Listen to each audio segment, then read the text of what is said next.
Hey guys, welcome to Mr. Smith's Kitchen. Brian, Mr. Smith, as always, kitchen. And it's Wednesday. And as always, I thought we'd do a little dinner. It's been a really busy day. A lot of pumpkin rolls being made. Still got a couple cakes to make, pie, but still got time for dinner, right? We're also painting the garage. Today, Chris is actually out there putting a second coat on it to make it look perfect. And then that way it's done, it's finished.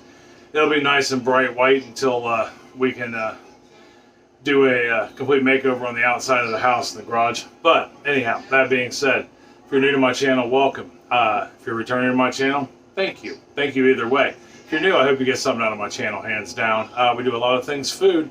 All kinds of things food, canning, cooking, baking, gardening, just pick a subject. And you know, it's awesome. Don't forget, thumbs up, thumbs down. They do a couple things for us along with subscribing. They both put us out in the algorithm for YouTube to get us out on other people's feed. It grows our community. We're all about being good neighbors here. And sharing food, you know, and ideas, recipes. Don't forget to check us out on Facebook if you're so inclined, Mr. Smith's Kitchen. I have a group that you're more than welcome to join. It's free, it's open to the public, and all that good stuff. Comments, love them. Try to respond to all of them, whether it be a heart or a comment if it needs a comment. And yeah, just be nice. Think before you type. You know, it's okay to disagree, but if you're mean about it, I will block you from the channel, unfortunately.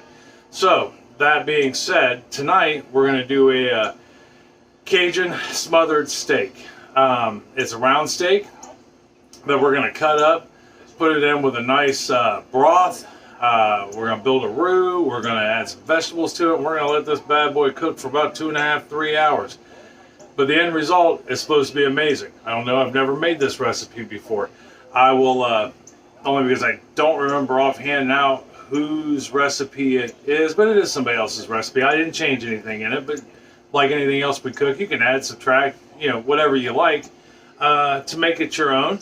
And as I will after I make this and see what I think, but I want to make it for this recipe. I will put the name of the person that I got the recipe off of somewhere, like right here. And yeah, so that being said, let's jump down here to the counter and start making this wonderful, delightful dish. All right, hold on for me 1 second. All right, so down here at the counter, things we will need to make this with. At least one stock pot or Dutch oven, at minimum. Other than that, it's kind of free game. You also need a container because we need 1 cup of flour with some salt and pepper in it. You're going to need, we're going to start with 2 to 4 pounds, or right around 2 pounds of round steak. Okay, there's a top round and a bottom round. They're both a fairly tough cut of meat. All right, unless you do something to them, they're fairly tough. So I've already gone ahead and I've malleted these out to tenderize them a little bit. And after I did that, I cut them into, well, it should be like 4-inch squares, but these are really 3-inch by 6-inch. That's okay, whatever it takes. I got those cut up, and then the very first thing we're going to do after we get those malleted, tenderized, and cut is we're going to take 2 tablespoons of vegetable oil. We're going to put it in our stock pot, and we're going to get that warming up. We got to get it as always shimmering, smoking lightly, you know, making things happen, making the world go round in a happy place. While that's warming up, I'm going to take some salt. I'm going to say about a tablespoon's worth. It doesn't say in the recipe, and that's okay, because all we're going to do is just sprinkle this on the meat. All right, just like such. Okay. Then we will take some pepper. Not a lot of pepper, about another teaspoon, tablespoon. Just enough to, you know, season the meat with. And then after we do this, of course, we're going to flip these over and do the other side too. We want no side left behind. We are going to take a Cajun seasoning. Use whatever brand you like, whatever makes you happy. If you make your own, great. I don't. I never had a need for it until here recently. So in this case, I bought Tony Chichera's original Cajun seasoning. He also makes a spicy Cajun seasoning. And no, he's not. I'm not being paid by them to show their product. But I did eat this in the gumbo we made a couple weeks back, and it's got a really good flavor. So we're going to put that on there. But you use whatever you like. Flip these over and do the exact same thing. Okay, our oil is bubbling. I got the meat seasoned, salt, pepper, Cajun seasoning. So the next thing we're going to do is, I need to grab a whisk real quick. Now in here I've got, well, like I said, 1 cup of flour, about a 1/4 teaspoon of salt, 1/4 teaspoon of pepper, and that's it. You know, that's really all we need. We're going to put so much flavor into this, we didn't really need to do a whole lot with the flour. So we're going to take this, now that we've got it nice and mixed, we're going to pop it in the flour mix here, get it good and floury, and then we're just going to take it straight to the oil. Now I'm only going to put about 4 pieces at a time in here because I don't want to crowd the pan. Alright, and we're just going to brown these. We don't have to cook it all the way through by any means. But we're going to cook it for about a minute or so on each side, and then we'll move on to the next step. Alright, so we got all our beef browned up. Let me bring you over here so you can see it real quick. Hi. Alright, so we got our beef is just brown. It's not cooked all the way through. And see how all that black burnt, or what looks like burnt on the bottom of that pan? That is lots of goodness. That's fondant. We want to leave that in there. So the next thing we're going to do is take 4 tablespoons of butter. We're going to pop it in there, and we're going to give it a stir around, get it nice and melted. And as soon as that melts, which should be here any second, because that pan is, as you can see, blazing hot. And the butter will help deglaze the pan, get all that off the bottom of the pan. We want that. That's flavor, you know, in this case. You know, most people will be like, oh my God, he burned it. No, that's just flavor. Turned our heat down a little bit. We got our butter. It's melted that quick.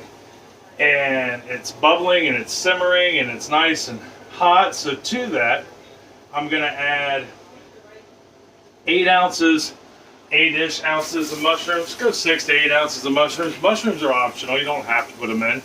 Everything in this is optional. I mean, that's the beauty of cooking, right? It's not like baking. It doesn't have to be precise. So we're going to put those in there. We're going to let those saute in that butter and let them release their juices and get in with that, all those crispy bits. And for about 3 to 4 minutes, we're going to get them to soften up. And then as soon as we get those done, we'll add some green pepper and onion to it. It'll be awesome.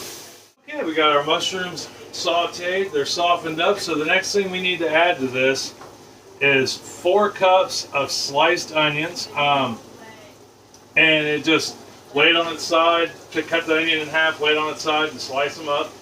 I actually quartered mine so they look like that instead of a whole rainbow. They're quarter rainbowed, so to speak. We're going to put those in there. And we're going to add some green peppers to it. 2 cups of green peppers. We got 4 cups of onions, 2 cups of green peppers, and we're going to let these cook for another 5 minutes. Get them nice and soft and sauteed.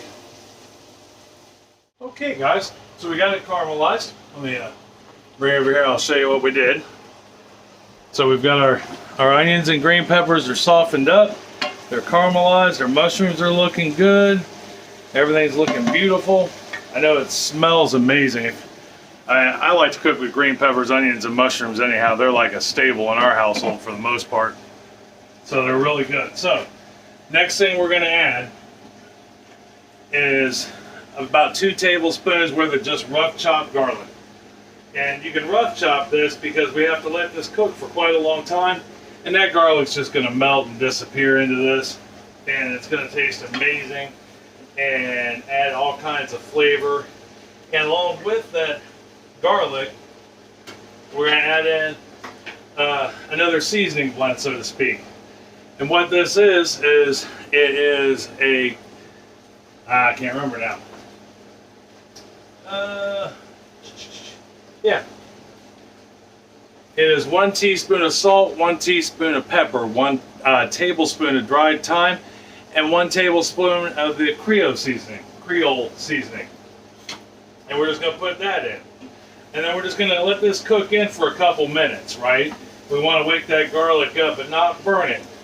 And with all of this, you want to stir it. I mean, you don't want to just dump everything in there and walk away for 2 minutes, 5 minutes, whatever it is, and let it run from there. So I'm going to let this cook for just a couple minutes.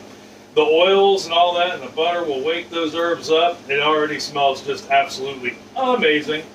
And after I let this cook for a couple more minutes, we'll come back. I'll probably move the camera closer now, now that I got room to put the camera.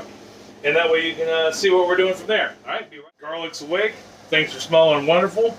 Next ingredient is going to be 2 tablespoons of flour. Now, originally I had set out 2 fresh tablespoons of flour, and then I thought to myself, no, that's ridiculous. We have flour left over from seasoning our steak. So I'm just going to take 2 tablespoons of this, which has already had the meat dipped in it. It's got all that flavor in it, plus salt and pepper. And we're going to put that in there, and we are going to cook the flour. Basically, we want it, it's going to take about 2-3 minutes, but we're going to let this flour cook so it doesn't taste like flour anymore. And we're essentially making kind of a roux. What we're doing is we're building up basically this recipe, which is amazing. And if for no other reason, like I said, I'll leave his name, the name of the site and the recipe down below. Because if nothing else, this recipe teaches you how to build up a flavor profile.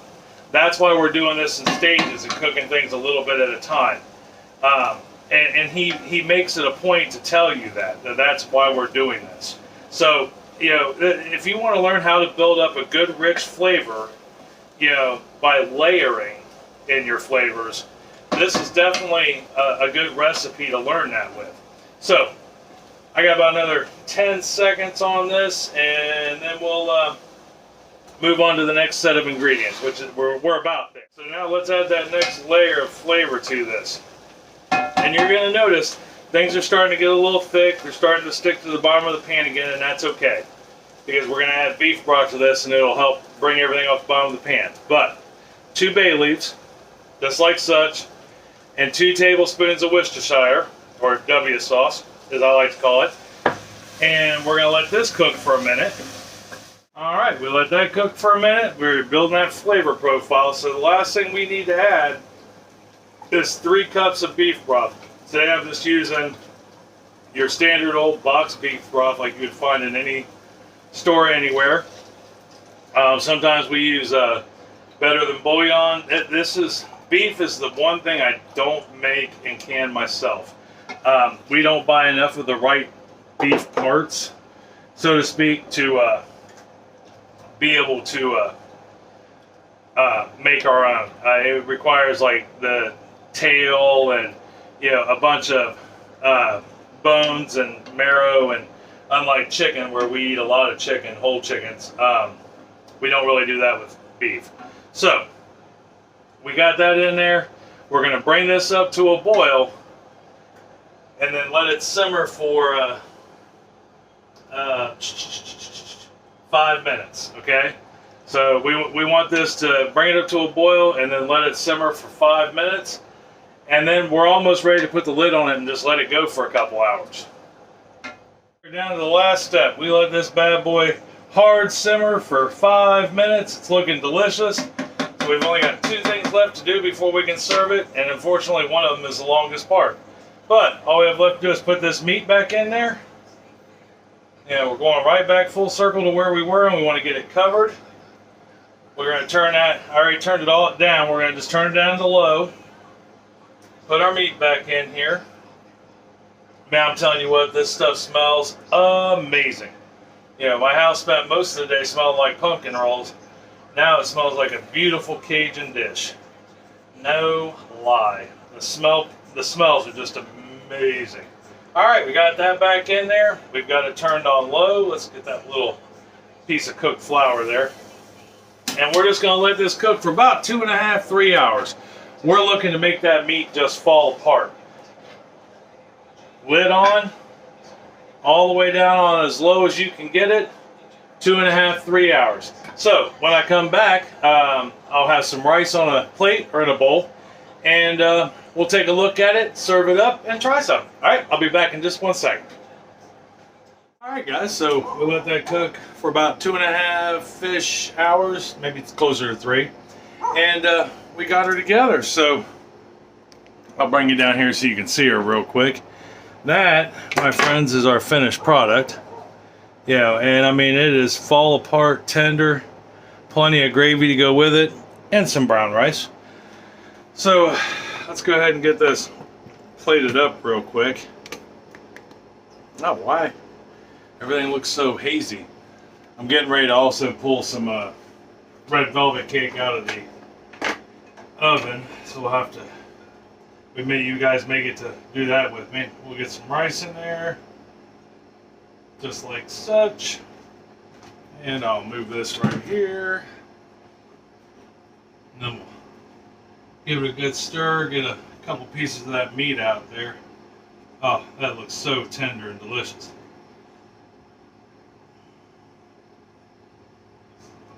I mean, it is just fall apart, ridiculous. I'm trying not to take it all. I gotta feed everybody. Yeah, no, I mean, not that I would take it all, but right there we are. I think it just looks amazing minus all the steam that's coming off of it, which might be part of the like hazy look I'm getting on my camera. I am gonna put some gravy on that with some mushrooms. The onions are pretty much just melted into this. Oh, it just looks amazing. I'll let you have one more look because it looks great. Now, once I took this off the stovetop. Oh, let me get those cakes out real quick. Talk to you about it while I'm doing this. So, when I got done talking to you guys last, I ended up taking it off the stovetop here and taking it outside and putting it on the stove out there. There are our red velvet cakes. To cook for the amount of time it needed, which is, like I said, was about 2.5, 3 hours. Gave me a minute to relax. And then I had to get these cakes baked. I still got one more cake to bake, and it is going on 8 o'clock at night. But then I brought it back in here. Unfortunately, the limitations in my kitchen with it being so small are just kind of nuts. Bear with me one more second there. I want to make sure these are really done. They are really done. See, just like in our baking videos. No crumb. Yeah, just a tint of red from the red velvet. Alright, so anyhow, back to business. Let's give this a shot. I can tell you this meat really is just fall apart tender. Let me show you this real quick, because it was, every time I'd stir it outside, it was just bleh. I mean, it really is just, I mean, when you can cut it with a spoon, that's incredible. So let's see how she tastes, right? Because I really am curious to know. Maybe if I can keep my camera on the counter. We are just ending with all kinds of follies tonight. Now I did let this, once I took it off the stove top out there, or the range top out there, I let it sit here for about 10 minutes. I mean, as you saw, it's still steaming hot. And that was after letting it sit here for 10 minutes to relax and calm down a little bit. Do you want the first bite so I don't burn my tongue? I'm just kidding, I would never do that to you.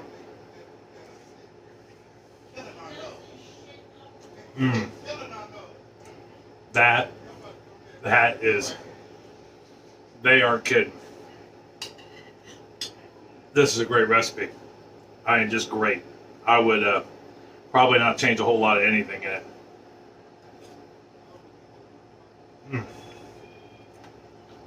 It's got a little bit of kick from the Cajun seasoning, but not. There's just so much flavor going on there. I don't even know how to tell you. He wasn't kidding. I mean, there was so much going on in that. That is amazing. And that steak, even though it is one of the tougher cuts of meat off the back of the cow, that is so tender, so tender. You could, if you didn't have any teeth, you could still eat this. I'm not kidding. Try this. And I really, try this. It's not hard to do. Goes together quick. You know, a little bit of prep work with the vegetables, but that's really it. After you get it together, you want to stir it about every 15 minutes and make sure that heat is low, or things will start sticking, or maybe it's just because my Dutch oven's old and the coating on it's not nearly what it used to be. But make sure you stir it. Try this. If you do, let me know. If you make something similar to it, let me know. I know you won't be disappointed in this at all. So tomorrow, for dessert, we're going to try to do a vanilla cake. I found a recipe for a vanilla cake that seems a little, not horribly complex, but a little complex. It mixes two ways of doing a cake into one, which is supposed to give it a spongy, light, you know, just melt in your mouth, moist, even after a few days feel. And we're going to do a white icing on it. It looks and sounds amazing. But I had somebody who asked me to make them one, and I would love to make them one, and I found this recipe, and I'm really wanting to try it. So tomorrow we're going to do a vanilla cake with white icing, and you know, practice our skills a little. So, like I said, let me know if you try this. Don't forget to find us on Facebook, you know, with Mr. Smith's Kitchen Group. You know, this recipe will be there, along with, you know, here, obviously. So, tomorrow for vanilla cake. I love you. I love you very much. I mean that from the bottom of my heart. Tell somebody else you love them and you love them very much. Make this recipe and share it with them. They'll know. You know, this is a good conversation piece and a great thing to bring to the table with family. Doesn't cost a lot of money. This round steak is cheap, vegetables are cheap, seasonings are cheap. You know, they're not as cheap as they were, but this meal is gonna feed 6 people and give us leftovers. I think that's pretty awesome. So till tomorrow, I'll talk to you later. All right, love you. Bye.